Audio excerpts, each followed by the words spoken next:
studied about the motion and types of motion. Have you remembered? Now tell me, what is motion? Yes, an object changes its position with respect to surroundings is called motion. Anyone can tell what are the types of motion? Good.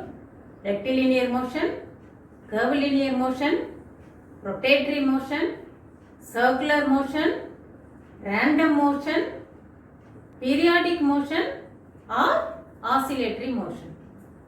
You know the examples also, isn't it?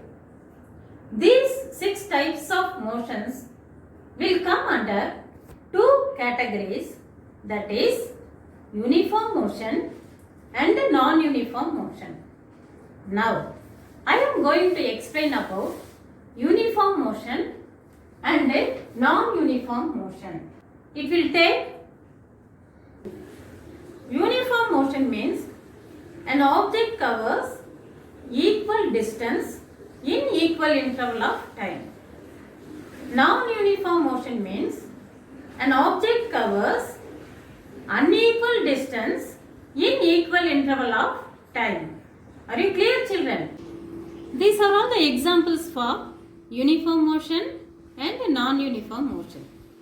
For uniform motion, a car travels equal distance in equal interval of time, so it is in uniform motion. Another example, the movement of the hands of the clock. They move equal distances in equal interval of time. Are you clear, children? Then come to non-uniform motion. A car travels unequal distances in equal interval of time. So, it is said to be in non-uniform motion. Another example, the athlete running in a race. When he is running, he will cover unequal distance in equal interval of time. Like that, we can give more examples for uniform motion and non-uniform motion.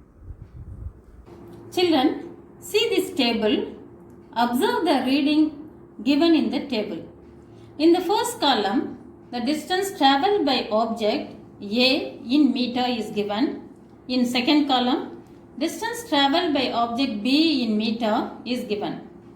If we are observing the first column reading, the object is covering equal distance in equal interval of time. So, this is the example for uniform motion. You come to the second part. If you are observing the reading, the object covers unequal distance in equal interval of time. So, this is the example for non-uniform motion. To find out the measurement of the distance in uniform motion or in non-uniform motion, we are using one physical term that is called speed.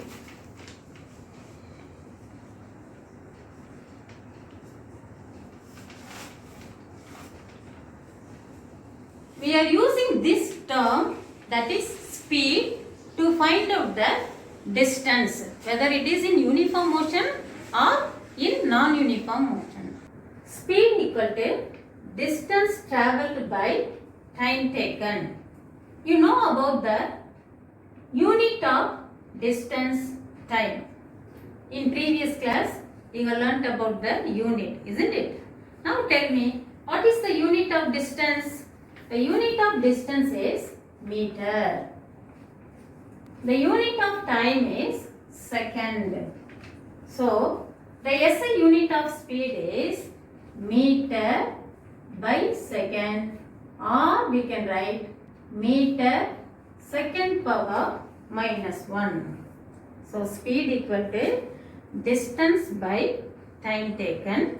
The SI unit of speed is meter second power minus 1. To measure the speed of a vehicle, speedometer is using.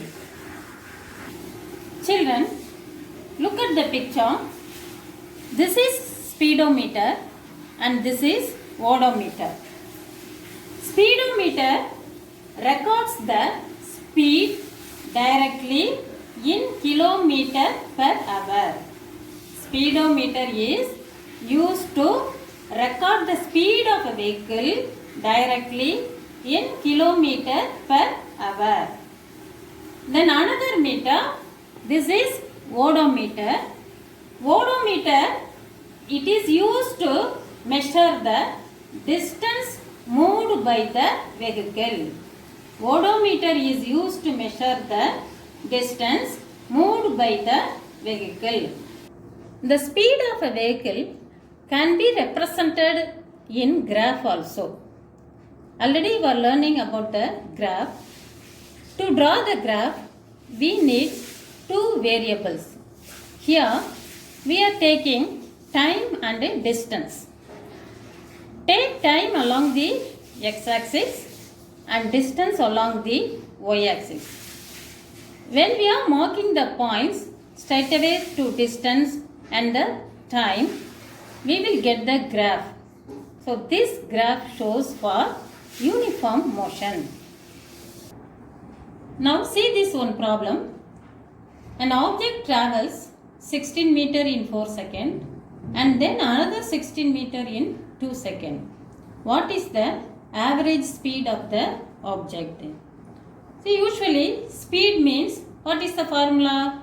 Distance travelled by time taken. Here the object is taking various distance. So we have to find out the average distance. Here 16 meter plus 16 meter. We have to add the distance and we have to add the time taken also. Now what is the formula to find out speed?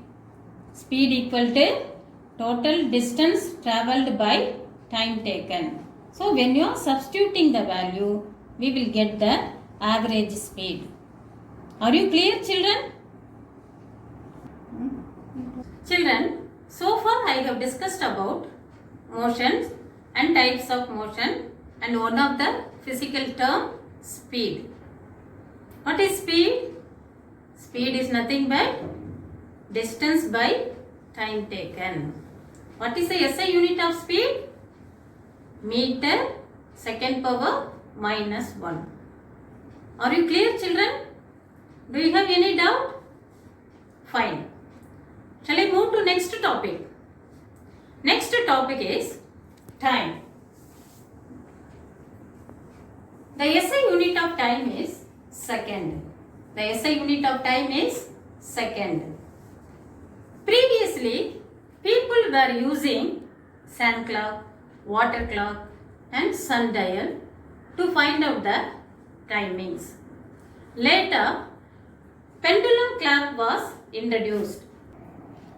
Pendulum clock is the example for oscillatory motion or periodic motion. Look at the picture. Here, this is the pendulum. It will move to and fro. One to and fro motion is called oscillation. This is called simple pendulum. Here, the ball of the simple pendulum is called bob. The bob is attached with a string. When you are disturbing the bob, it will move to and fro. One to and fro motion is called one oscillation. The time taken to complete one oscillation is called time period. The time taken to complete one oscillation is called time period. The number of oscillation made per 1 second is called frequency. Number of oscillation made per 1 second is called frequency. Then another term, amplitude. Amplitude means the maximum distance covered by the metal bob from its mean position.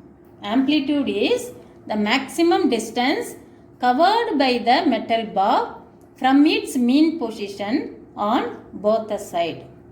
So, we should know these terms, that is oscillation, period of oscillation, time taken, frequency and amplitude.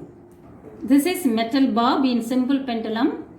1, 2 and fro motion is called oscillation. The time taken for one oscillation is called time period. The number of oscillation made per 1 second is called frequency. Amplitude means the maximum distance covered by the metal bob from its mean position on both the sides. Are you clear in all these terms, children?